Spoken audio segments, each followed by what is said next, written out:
मैं सीमा Sharma class 9th में civics पढ़ाने जा रही हूँ। सिविक्स में अध्याय 1 है। अध्याय 1 समकालीन विश्व में लोकतंत्र। क्या है? समकालीन विश्व में लोकतंत्र। लोकतंत्र क्या है? लोकतंत्र की परिभाषा आप लोग पढ़ चुके होंगे। लोकतंत्र जनता का जनता के लिए जनता के द्वारा शासन है। यानी कि लोकतंत्र में हर कार्य जो है देश की जनता ही करती है और जनता ही अपना शासक चुनती है। यही लोकतंत्र है। लोकतंत्र का विकास जो हुआ सभी देशों में एक जैसे नहीं हुआ, न तो एक साथ हुआ, न तो बहुत आसानी से हुआ। ये बहुत सारी दिक्कतों के साथ हर देश में लोकतंत्र की स्थापना हुई और कुछ देशों का उदाहरण देके ही इस पाठ की शुरुआत की गई है। देखते हैं। लोकतंत्र के लिए संघर्ष। लोकतंत्र के लिए संघर्ष आखिर क्या चीज है? लोकतंत्र में क्या अच्छाइयां हैं लोकतंत्र में कि लोग अपने देश में जो शासन व्यवस्था है उसमें लोकतंत्र ही लागू करना चाहते हैं और राजतंत्र या जो सैनिक शासन है उसकी आलोचना करते हैं। तो काफी संघर्षों के बाद विभिन्न देशों में लोकतंत्र की स्थापना हुई। लगभग बहुत सारे देशों में लोकतंत्र की स्थापना हो चुकी है। यहाँ लोकतंत्र के 2 किस्से हम पढ़ेंगे। किताब में 2 किस्से दिए हैं। पहला है चिले में लोकतंत्र। चिले जो है वो दक्षिण अमेरिका का एक देश है। चिले कहाँ का देश है? अमेरिका क्या है? एक महाद्वीप है और उसमें एक महाद्वीप में बहुत सारे देश हो सकते हैं। तो चिले जो है दक्षिण अमेरिका का एक बहुत प्रमुख देश है। सल्वाडोर आयेंदे चिले की सोशलिस्ट पार्टी के संस्थापक थे। सोशलिस्ट यानी समाजवादी पार्टी के संस्थापक थे सल्वाडोर आयेंदे। क्या नाम था उनका? सल्वाडोर आयेंदे। उन्होंने 1970 के राष्ट्रपति चुनाव में जीत हासिल की थी। यानी कि जब चुनाव हुआ था तो उस चुनाव में इन्होंने जीत हासिल की थी। राष्ट्रपति बनने के बाद उन्होंने गरीबों और मजदूरों के फायदे वाले अनेक कार्यक्रम शुरू किए। यानी कि जनता की भलाई के लिए जो आइंदे हैं चिले के राष्ट्रपति वे बहुत सारा कार्य करवाते हैं। जैसे कुछ कार्य यहाँ दिया गया है। शिक्षा प्रणाली में सुधार करवाते हैं, बच्चों को मुफ्त दूध बांटते हैं, भूमिहीन किसानों के बीच जमीन का पुनर्वितरण करते हैं। यानी कि जो किसी के पास अधिक जमीन होती थी, किसानों के पास, किसी के पास कम होती थी, तो उन जमीनों का बराबर वितरण करवाए किसानों के बीच में। विदेशी कंपनियों द्वारा देश से तांबा जैसी प्राकृतिक संपदा को बाहर ले जाने का विरोध किए। यानी कि ये मानते थे कि तांबा जो है अपने देश की संपत्ति अपने देश में ही रहना चाहिए और जो बाहर भेज रहे थे उनका विरोध किए। लेकिन उनकी नीतियों को मुल्क में कुछ लोग थे, मुल्क में जैसे चर्च के लोग, जमींदार वर्ग, अमीर लोग तथा अन्य पार्टियां जो हैं वो पसंद नहीं करती थी। कौन लोग नहीं पसंद करते थे? चर्च, जमींदार, अमीर लोग तथा अन्य पार्टियों के जो सदस्य थे इनके इस नीतियों को पसंद नहीं करते थे। कौन सी नीतियां? कि गरीबों की सहायता करें, भूमिहीनों को भूमि वितरण कराएं, देश से जो तांबे का निर्यात हो रहा है उसको रोक दें। तो ये नीति जो है इन लोगों को पसंद नहीं था। चर्च को, जमींदार वर्ग को, अमीर वर्ग को, अन्य पार्टियों को। 11 सितंबर 1973 को फौज ने उनकी सरकार का तख्ता पलट कर दिया। तख्ता पलट मतलब उनके सरकार को बदल दिया। पार्ट में हम लोग पढ़े हैं कि राष्ट्रपति आयेंदे की नौसेना द्वारा आक्रमण किए जाने के बाद उनके ऊपर बमबारी होती है और वो मर जाते हैं। फिर जो चिले का शासन है नौसेना प्रमुख जो है पिनोसे उनके हाथों में आ जाता है और वहां सैनिक तानाशाही लागू हो जाती है। अगस्तो पिनोसे की मदद कौन कर रहे थे? अमेरिका की सरकार आयेंदे के शासन से खुश नहीं थी, इसलिए उन्होंने तख्ता पलट की गतिविधियों में मदद की। कौन नहीं खुश थे? अमेरिका, जो सबसे बड़ा शक्तिशाली देश था अमेरिका। उन्होंने, वहां के राष्ट्रपति ने पिनोसे की मदद की थी। चिले में जो पिनोसे है सैनिक तानाशाह का प्रमुख था, उनके लिए पैसे उपलब्ध कराए। कौन? अमेरिका के राष्ट्रपति ने पिनोसे, अगस्तो पिनोसे के लिए। पिनोसे चिली के राष्ट्रपति बने और वहां 17 वर्षों तक राज किया। पिनोसे जो सेना प्रमुख थे वो, यानी कि चिली में सैनिक शासन लागू हो गया और 17 वर्षों तक सैनिक शासन चला। पिनोशे की सरकार ने आइंदे के समर्थकों और लोकतंत्र की मांग करने वालों का दमन किया, यानी कि जो भी लोकतंत्र की मांग करते थे, लोकतंत्र यानी कि जनता के द्वारा चुना गया जो शासन या सरकार होता है वही लोकतंत्र कहलाता है। तो ऐसी सरकारों की मांग करने वाले लोगों को मार दिया गया और आइंदे के समर्थकों को भी मार दिया गया, उनकी हत्या कर दी गई। चीले में लोकतांत्रिक सरकार से सैनिक तानाशाह की स्थापना हुई। चीन में पहले जो आइंदे थे वो लोकतांत्रिक सरकार के से राष्ट्रपति बने थे। लोकतांत्रिक सरकार में राष्ट्रपति कौन बने थे? आइंदे। और सैनिक तानाशाही जब स्थापित हुई तो पिनोशे, अगस्तो पिनोशे राष्ट्रपति बने। लोकतंत्र की वापसी हो जाती है। 17 वर्षों तक पिनोशे शासन करते हैं, फिर लोकतंत्र की वापसी हो जाती है। सांतियागो कहाँ की राजधानी है? चीले की। लोकतंत्र की वापसी हम लोग पढ़ रहे हैं कि कैसे लोकतंत्र फिर से वहां स्थापित हुआ शासन में। पिनोशे का सैनिक शासन 1988 में समाप्त हुआ। क्यों समाप्त हुआ? जो पिनोशे था सैनिक तानाशाह, वही फिर से जनमत संग्रह करा के चुनाव कराया जिसमें उसको हार हुई। देखते हैं, जब उन्होंने जनमत संग्रह कराने का फैसला किया, उन्हें भरोसा था कि लोग उनके शासन को जारी रखने के लिए मतदान करेंगे। क्या ऐसा हुआ? नहीं, लोग भूले नहीं थे। सैनिक तानाशाह के बाद और उसके पहले की बात भूले नहीं थे, यानी कि लोकतंत्र को लोग नहीं भूले थे, उसकी अच्छाइयों को नहीं भूले थे। लेकिन चीले के लोगों ने अपनी लोकतांत्रिक परंपरा को नहीं भुलाया था, क्योंकि 17 साल पहले भी वहां लोकतांत्रिक परंपरा ही थी। उन्होंने भारी बहुमत से पिनोशे की सत्ता को ठुकरा दिया। कौन? वहां की जनता ने, चीले की जनता ने भारी बहुमत से जब पिनोशे जनमत संग्रह के आधार पर चुनाव कराया तो उसको ठुकरा दी जनता ने। इस प्रकार चीले में राजनीतिक स्वतंत्रता बहाल हुई मतलब फिर से वापस आई। राजनीतिक स्वतंत्रता सभी नागरिकों को फिर से मिल गई। बाद में आई सरकार ने पिनोशे के राज में हुई गड़बड़ियों की जांच के आदेश दिए। जो नई सरकार बनी वो पिनोशे के राज में जो भी गड़बड़ियां थी उसको जांच के आदेश दी, जांच करने के लिए आदेश दी। क्या पता चला? यह पता चला कि पिनोशे सरकार क्रूर और भारी भ्रष्टाचारी थी।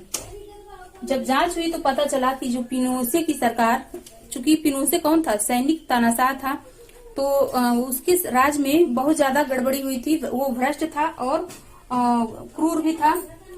2006 में राष्ट्रपति आइंदे, 2006 में फिर चुनाव होता है तो राष्ट्रपति आइंदे, जिनको सैनिकों की बमबारी में जो मृत्यु को प्राप्त हो जाते हैं, उनकी बेटी मिशेल बैसेल जो है वो राष्ट्रपति पद के लिए निर्वाचित होती है और वो एक ऐसे व्यक्ति को हरा के यह चुनाव जीतती है जो चीले में सबसे ज्यादा धनी था। इस तरह से जनता चीले में फिर एक बार लोकतंत्र को लेके आई। एक उदाहरण हम लोग चीले का पढ़े हैं, दूसरा उदाहरण है पोलैंड का। पोलैंड में लोकतंत्र कैसे स्थापित हुआ? 1980 में पोलैंड पर जारुजेल्स्की के नेतृत्व में पोलिश यूनाइटेड वर्कर्स पार्टी का शासन था। किसका शासन था? पोलिश यूनाइटेड वर्कर्स पार्टी का। कहाँ? पोलैंड में। और शासक कौन थे? जारुजेल्स्की।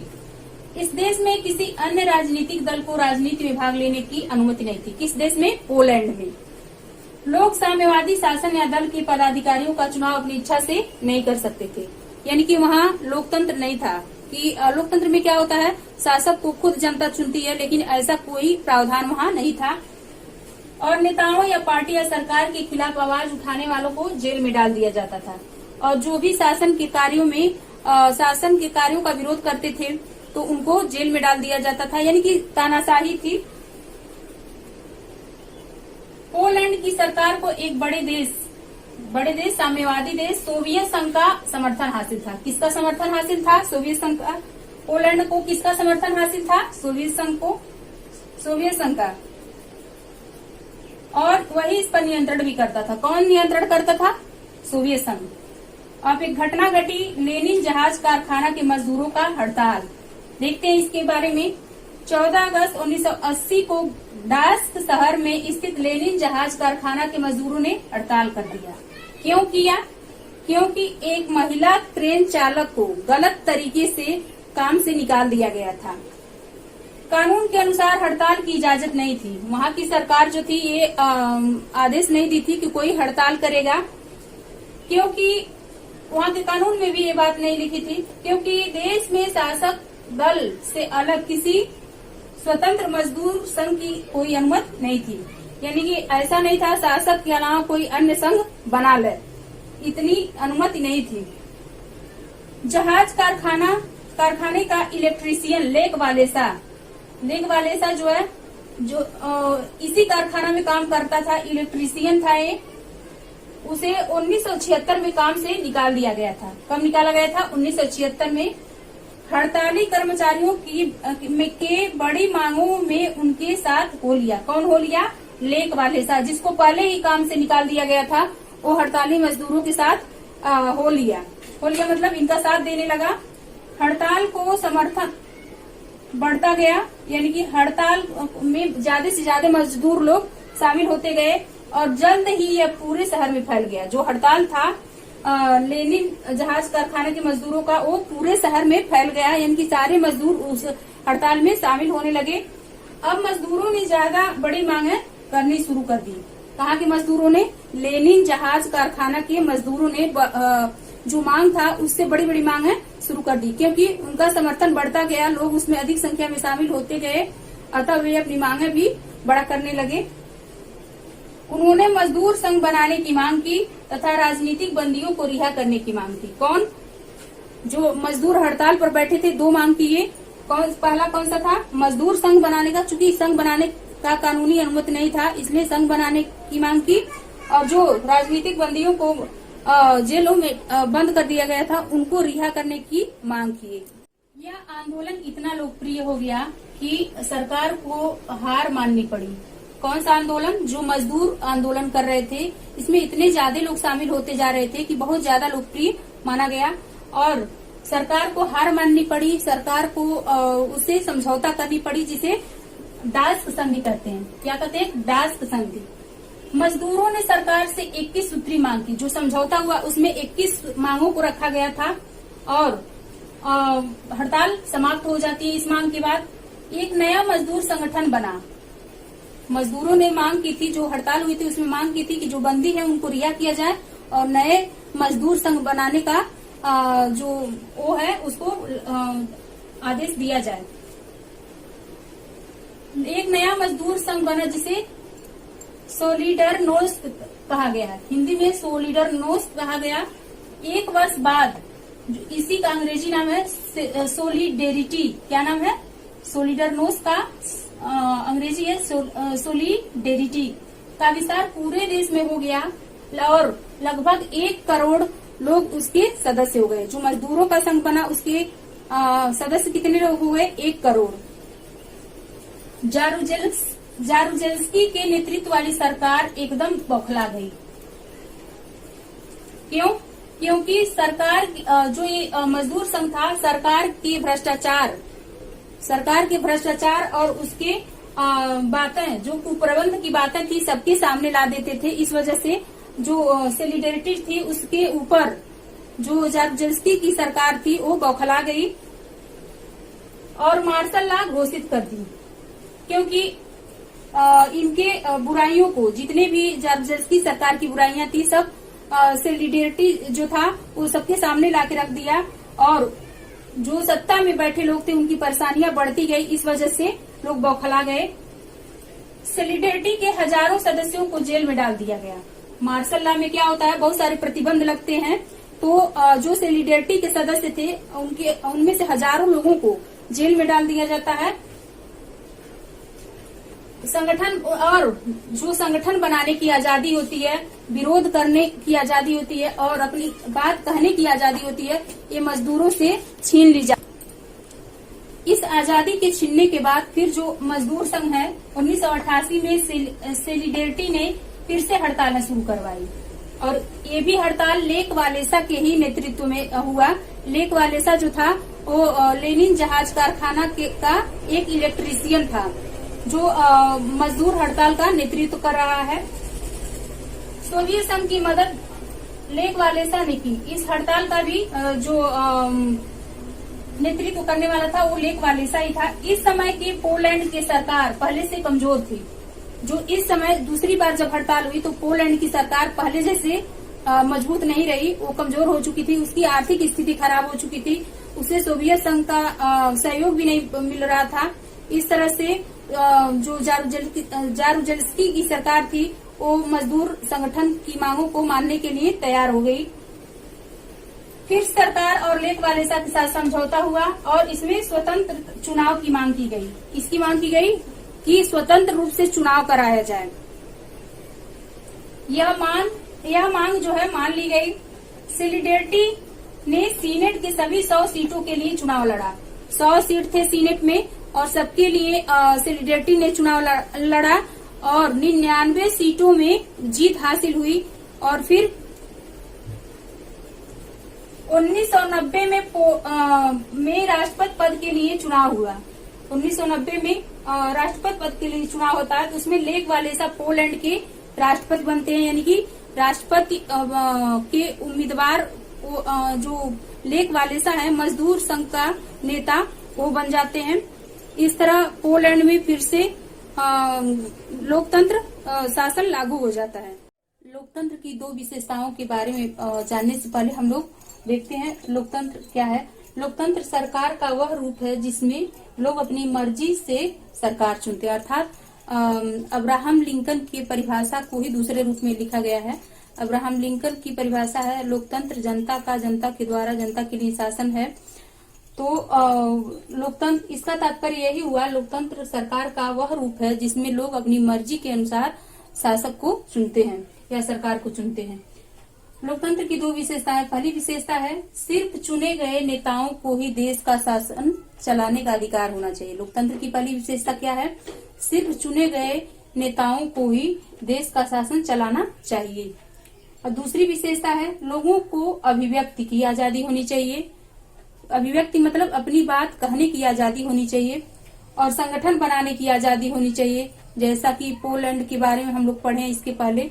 तीसरी बात, विरोध करने की आजादी होनी चाहिए। 3 आजादियां होनी चाहिए लोकतंत्र में। एक अभिव्यक्ति यानी कि अपनी बात कहने की आजादी, संगठन बनाने की आजादी और विरोध करने की आजादी दूसरी विशेषता है। पहली विशेषता क्या है कि सिर्फ चुने हुए लोगों को, चुने हुए नेताओं को ही देश का शासन चलाना चाहिए।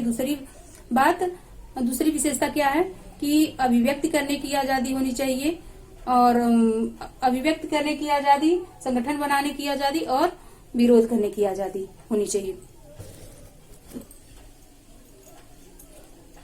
सन 1900 तक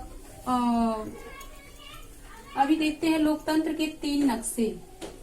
3 नक्शों में क्या जो किताब में दिए गए हैं 3 मैप, उनके क्या अर्थ हैं यहाँ लिखे हैं हम। लोकतंत्र का जो पहला नक्शा है उसमें सन 1900 तक विश्व के कुछ देश ही लोकतांत्रिक शासन चलाने वाले देश थे, जैसे अमेरिका, फ्रांस, इंग्लैंड आदि। और 1900 के बाद 50 वर्षों तक यानी कि 1950 तक पूरे दुनिया के अधिकांश उपनिवेशों को, यानी कि जो विदेशी शासन था जिन देशों पे, उन देशों की बात हो रही है, उपनिवेशों को राजनीतिक आजादी मिल गई थी। जैसे एक उदाहरण भारत का भी है कि 1947 में ही भारत आजाद हो गया था और उसके साथ पाकिस्तान भी आजाद हुआ था। 1950 तक दुनिया के अधिकांश उपनिवेशों को राजनीतिक आजादी मिल गई थी, जैसे भारत, श्रीलंका, पाकिस्तान और म्यांमार। यानी कि भारत, श्रीलंका, पाकिस्तान, म्यांमार आदि देशों पर विदेशी शासकों का प्रभुत्व था। वो अपने को विदेशी शासकों से आजाद करा लिए थे। 1975 तक अधिकांश देशों में लोकतांत्रिक व्यवस्था कायम हो चुकी थी। यानी कि 1900 भारत में कब हुआ लोकतांत्रिक व्यवस्था? 1950 में कायम हुआ था, जबकि अधिकांश देशों में लोकतांत्रिक सरकार को तानाशाहों द्वारा उखाड़ फेंका गया था। अधिकांश देशों में लोकतांत्रिक शासन व्यवस्था का निर्माण हो चुका था, लेकिन अधिकतर देशों में जो तानाशाही शासन थी लोकतंत्र को उखाड़ फेंकी थी, यानी कि लोकतंत्र को नष्ट कर दिए थे। वहाँ कुछ देशों में तानाशाही शासन ही बनी रही। सन 2000 आते आते आधे से अधिक देश लोकतंत्र का अनुसरण करने लगे। लोकतंत्र यानी कि जनता के द्वारा जो शासन तंत्र चुना जाता है वही लोकतंत्र है। 2000 आते आते आधे से अधिक देश लोकतंत्र का अनुसरण करने लगे। सोवियत संघ के विघटन, सोवियत संघ में उस समय बहुत सारे छोटे छोटे देश थे, तो सब अपने आप को स्वतंत्र किए और वहां लोकतंत्र स्थापित हुई हर देशों में। सोवियत संघ के विघटन तथा अन्य लोकतांत्रिक देशों के समर्थन ने लोकतंत्र के लिए मार्ग प्रशस्त किया। सोवियत संघ के विघटन, सोवियत संघ में छोटे छोटे जो देश थे वो अपने आप को स्वतंत्र किए और अपने देश में लोकतंत्र लागू किए। उनका देख के अन्य देश जो थे वो भी उसका अनुसरण किए, यानी कि उन्हीं मार्गों पे चले और अपने अपने देशों को स्वतंत्र कराने और लोकतंत्र की स्थापना करने के लिए प्रयासरत रहने लगे। लोकतंत्र की स्थापना किसी देश में अचानक नहीं हुई और संयोगवश तो कभी नहीं हुई, क्योंकि हर देशों के लोकतंत्र का अपना इतिहास है। जैसे भारत में भी लोकतंत्र का अपना इतिहास है और बहुत सारे देशों में लोकतंत्र के लिए बहुत लंबे समय तक मांग होती रही। लोकतंत्र की बहुत सारी अच्छाइयां हैं। लोकतंत्र में लोग अपने यानी कि सबके लिए अधिकार की मांग करते हैं। देखते हैं लोकतंत्र का विकास कई चरणों में हुआ, लेकिन शुरुआती चरण जो है उसके बारे में देखते हैं। 1789 की फ्रांसीसी क्रांति ने फ्रांस में टिकाऊ और पक्के लोकतंत्र की स्थापना नहीं की थी। यानी कि जब 1789 ईस्वी में फ्रांस में क्रांति हुई थी उस समय लोकतंत्र की स्थापना जो हुई थी वो पक्का नहीं था, वो हमेशा के लिए कायम नहीं हो पाया था। लेकिन फ्रांसीसी क्रांति ने पूरे यूरोप में जगह जगह पर लोकतंत्र के लिए संघर्ष की प्रेरणा दी। लेकिन जो फ्रांस में हुआ उस घटना की खबर पूरे देशों को हुई, पूरे यूरोप के देशों को हुई और हर देश के नागरिक अपने लिए लोकतंत्र की मांग करने के लिए संघर्षरत होने लगे, यानी कि संघर्ष करने लगे कि उन्हें भी लोकतंत्र स्थापित करके उन्हें भी अधिकार दिया जाए और वे भी अपने शासक को चुनने का अधिकारी सिद्ध हों। 18वीं और 19वीं सदी में हुए राजनीतिक घटनाक्रमों ने राजशाही और सामंत वर्ग की शक्ति में कमी कर दी। 18वीं और 19वीं सदी में बहुत सारे देशों में जनता जो है अपने शासक के खिलाफ या जो कुलीन वर्ग हैं उनके खिलाफ विद्रोह किए और इस विद्रोह से बहुत सारे देशों में लोकतंत्र के स्थापना के आसार दिखाई देने लगे।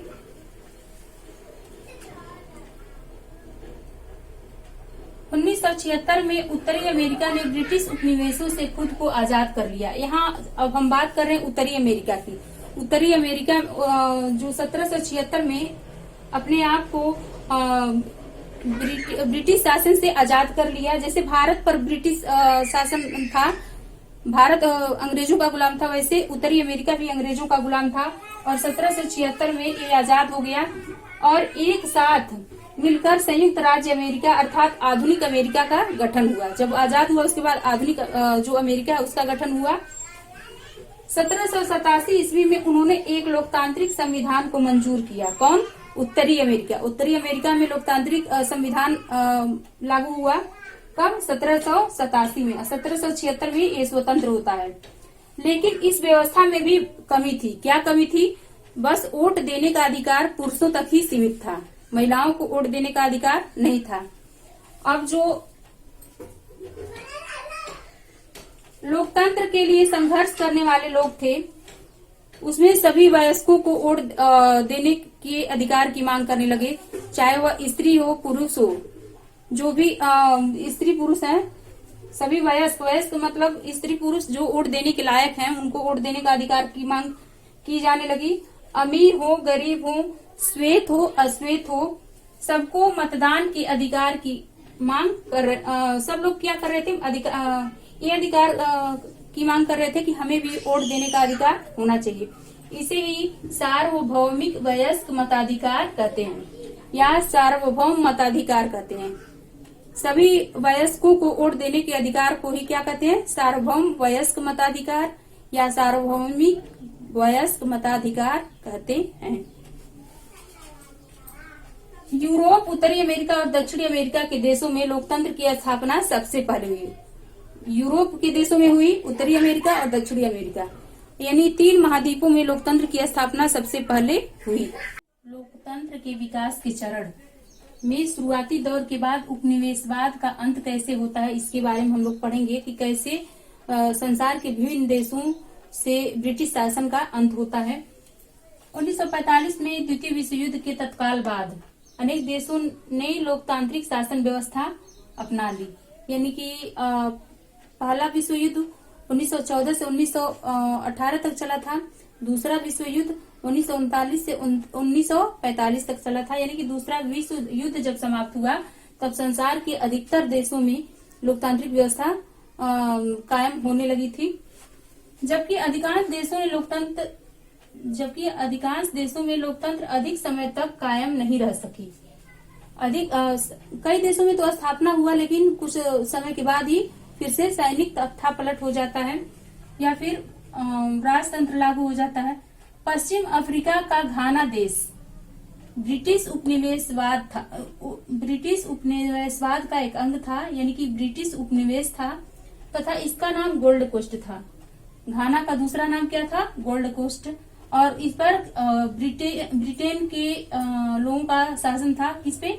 घाना पे। और घाना जो देश है वो अफ्रीका महाद्वीप का एक देश है। घाना किस महाद्वीप का देश है? अफ्रीका का। 1957 में यह देश आजाद हुआ। कब हुआ? ब्रिटिश शासन का अंत हुआ 1957 में। अब हमारे यहाँ ब्रिटिश शासन का अंत कब हुआ? 1947 में। 10 वर्ष बाद यहाँ जो घाना देश है वो आजाद होता है।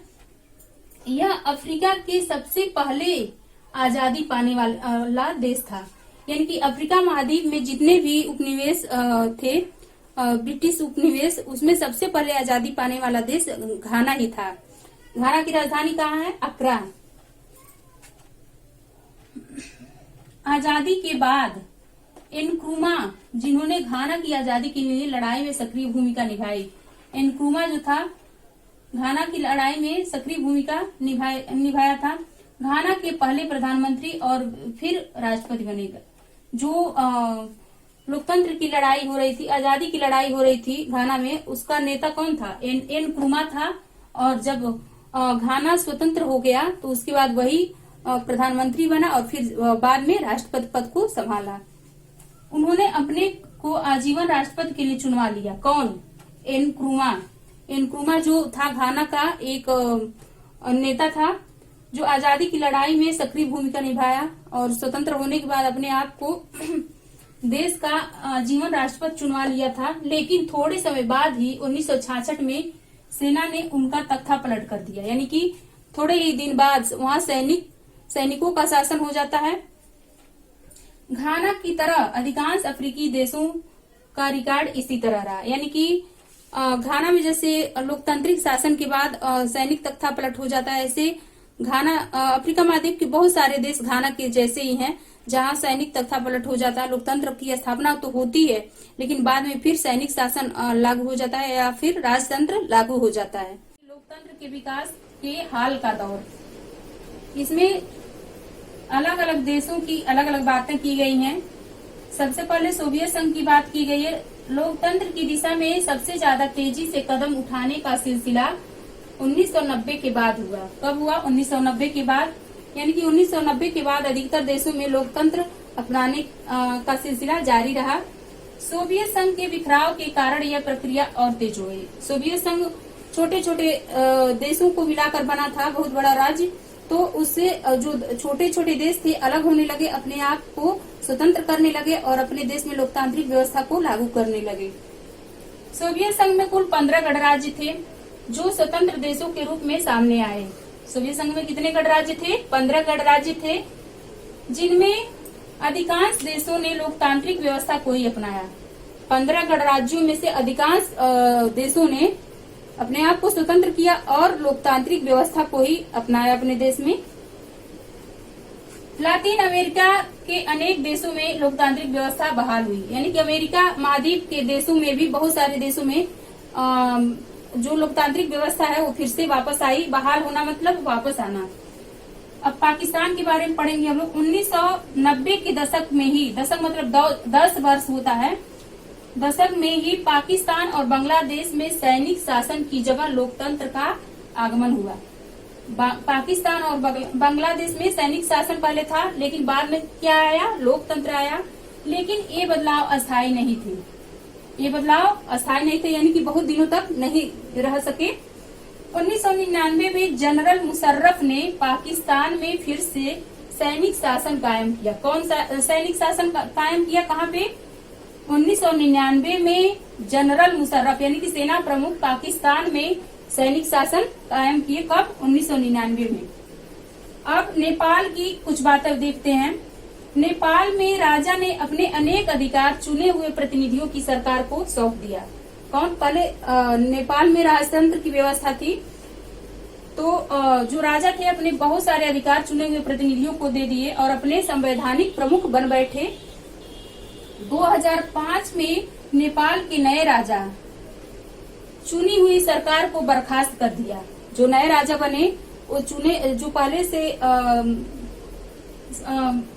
सरकार थी, प्रतिनिधियों की सरकार, तो उनको क्या किया, हटा दिया और पिछले दशक में दी गई राजनीतिक आजादी को समाप्त कर दिए। कौन सी राजनीतिक आजादी थी?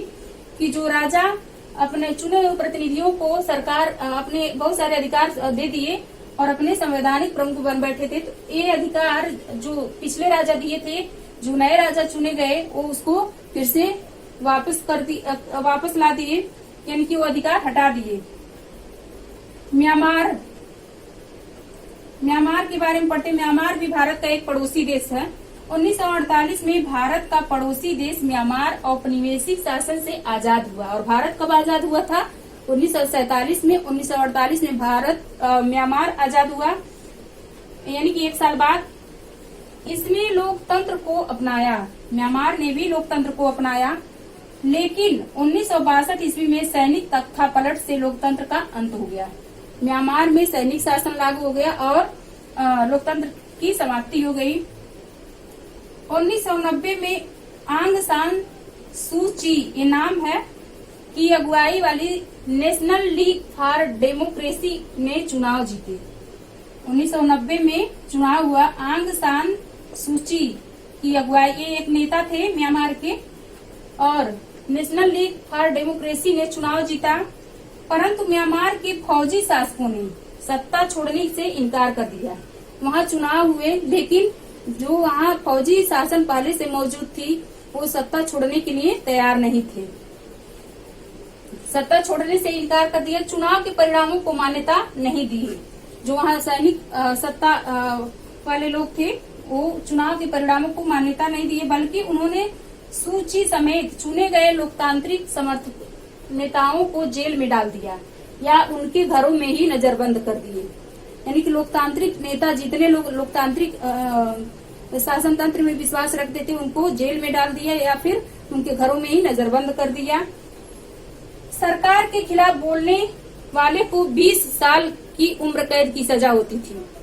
20 साल की सजा होती थी, यानी 20 साल उनको जेल में रहना पड़ता था, जो सरकार के खिलाफ कोई भी आवाज उठाते थे। तो इस तरह म्यांमार में सैनिक शासन चलता रहा।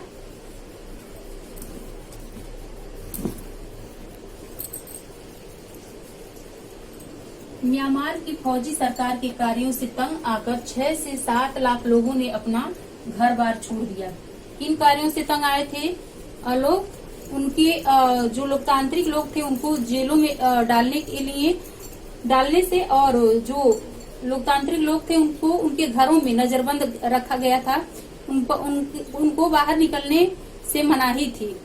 इसलिए बहुत सारे लोग दूसरे देशों में जाकर शरणार्थी जैसे रह रहे हैं।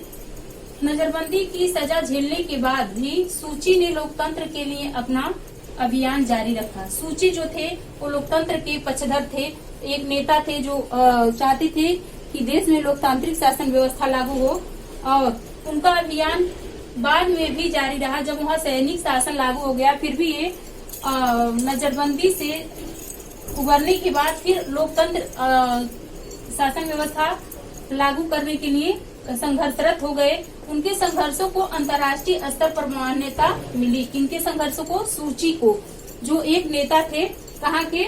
म्यांमार के। और उन्हें नोबेल शांति पुरस्कार भी मिला है।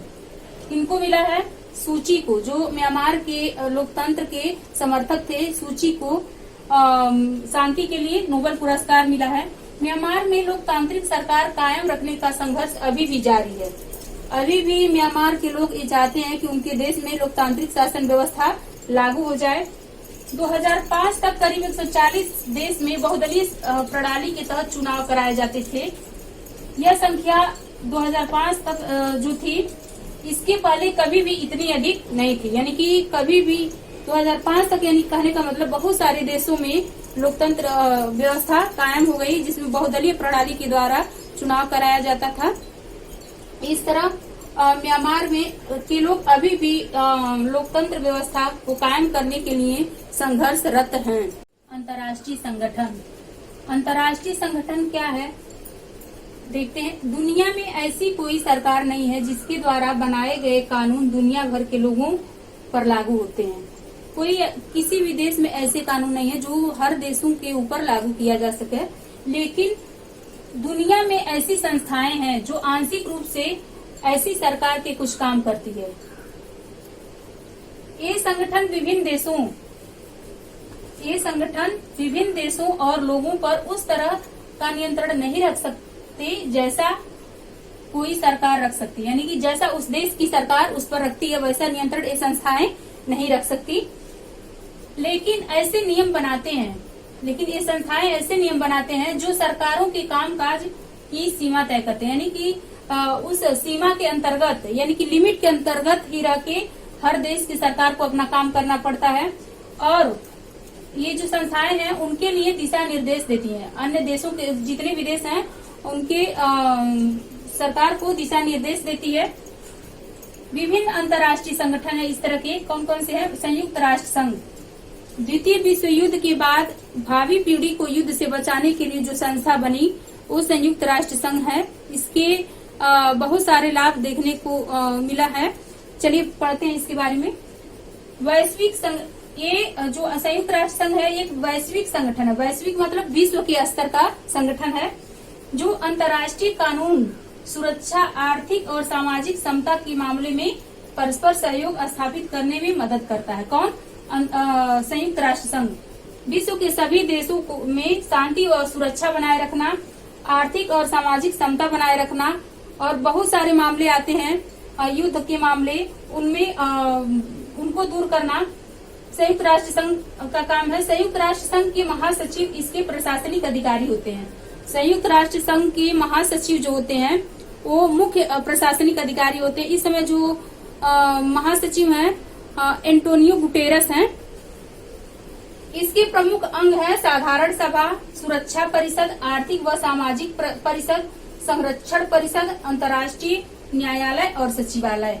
कितने अंग हो गए?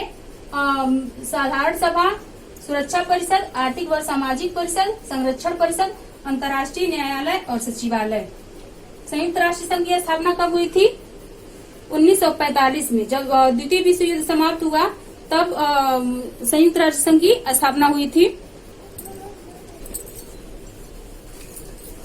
दूसरा जो है अंतर्राष्ट्रीय संस्था वो संयुक्त राष्ट्र संघ का सुरक्षा परिषद है। ये संयुक्त राष्ट्र संघ का ही एक भाग है। संयुक्त राष्ट्र संघ की जो संस्थाएं हैं उनमें से एक है।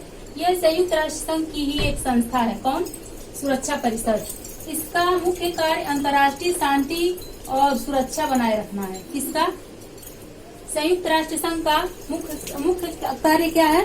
अंतर्राष्ट्रीय शांति और सुरक्षा बनाए रखना, यानी कि युद्धों को रोकना है और अंतर्राष्ट्रीय तनाव को रोकना है। और यह संस्था गलती करने वाले देशों के खिलाफ कार्यवाही करती है। कौन सी संस्था? सुरक्षा परिषद। कौन सी संस्था है? सुरक्षा परिषद। गलती करने वालों के खिलाफ कार्यवाही करती है। इसमें 15 सदस्य देश हैं। किसमें? सुरक्षा परिषद में कितने सदस्य देश हैं? 15। 5 अस्थायी सदस्य हैं और 10 जो हैं अस्थायी हैं। यह अस्त्रों शस्त्रों की वृद्धि व तनाव व युद्ध पर रोक लगाता है। कौन? सुरक्षा परिषद। तथा विभिन्न देशों के बीच जो झगड़े होते हैं उनका निपटारा करवाता है। अंतर्राष्ट्रीय मुद्रा कोष, इसके बारे में देखते हैं। जो तीसरी संस्था है अंतर्राष्ट्रीय संस्था, वो अंतर्राष्ट्रीय मुद्रा कोष है। जब किसी देश की सरकार को पैसों की जरूरत होती है तो अंतर्राष्ट्रीय मुद्रा कोष और विश्व बैंक सरकारों को ऋण देते हैं। किसी भी देश को जब पैसों की जरूरत होती है तो अंतर्राष्ट्रीय मुद्रा कोष और विश्व बैंक उसको क्या देते हैं, ऋण देते हैं। उधार देने से पहले ये संस्थाएं संबद्ध सरकार से अपना हिसाब किताब दिखाने को कहती है। कौन सी? अंतर्राष्ट्रीय मुद्रा कोष ऋण देती है, लेकिन उसके पहले उस सरकार से कहती है कि आप अपना कार्य दिखाइए, अपना जो क्या करवाए हैं कि आपको पैसे की जरूरत है, अपना कार्य दिखाइए, फिर ऋण लीजिए। उधार देने से पहले संस्थाएं संबद्ध सरकार से अपना हिसाब किताब दिखाने को कहती है और उनकी आर्थिक नीतियों में बदलाव के निर्देश देती हैं। इस सरकार को अंतर्राष्ट्रीय मुद्रा कोष में जब सरकार की हिसाब किताब देखने के बाद कुछ भी गलत लगता है तो उसके लिए वो निर्देश देती है। क्या ये निर्णय लोकतांत्रिक है? किसके निर्णय? संयुक्त राष्ट्र संघ सुरक्षा परिषद अंतर्राष्ट्रीय मुद्रा कोष के निर्णय लोकतांत्रिक हैं। जो भी अन्य देशों के मामले में ये निर्णय लेते हैं, क्या वे लोकतांत्रिक है? ऐसा सवाल किया गया है। इसका जवाब है विश्व स्तर पर अनेक ऐसी संस्थाएं जो विश्व सरकार का काम करती हैं, लेकिन ये लोकतांत्रिक निर्णय नहीं लेती। बहुत सारी संस्थाएं जैसे संयुक्त राष्ट्र संघ सुरक्षा परिषद, साधारण सभा, ये सब ऐसी संस्थाएं जो विश्व स्तर पर काम तो करती हैं लेकिन लोकतांत्रिक नहीं है। सभी सदस्य देशों को स्वतंत्रता और बराबरी का भागीदारी नहीं मिलती है। इसमें जितने भी संयुक्त राष्ट्र संघ में जितने भी सदस्य देश हैं उनको सबको एक बराबर अधिकार और एक बराबर जिम्मेदारी नहीं मिली हुई है।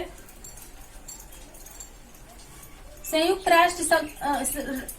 राष्ट्र का मामला, संयुक्त राष्ट्र संघ के सभी 193 देशों को संयुक्त राष्ट्र संघ की महासभा में एक एक वोट देने का अधिकार मिला है।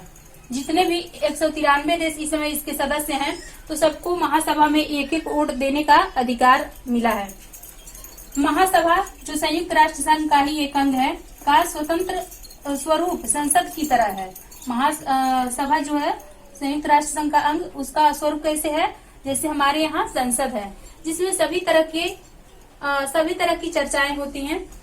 माने कहने का मतलब ये है कि महासभा जो है संयुक्त राष्ट्र संघ का जो है वो हमारे देश की संसद के जैसे है, जिसमें हर तरह की हर विषयों पर चर्चाएं होती हैं।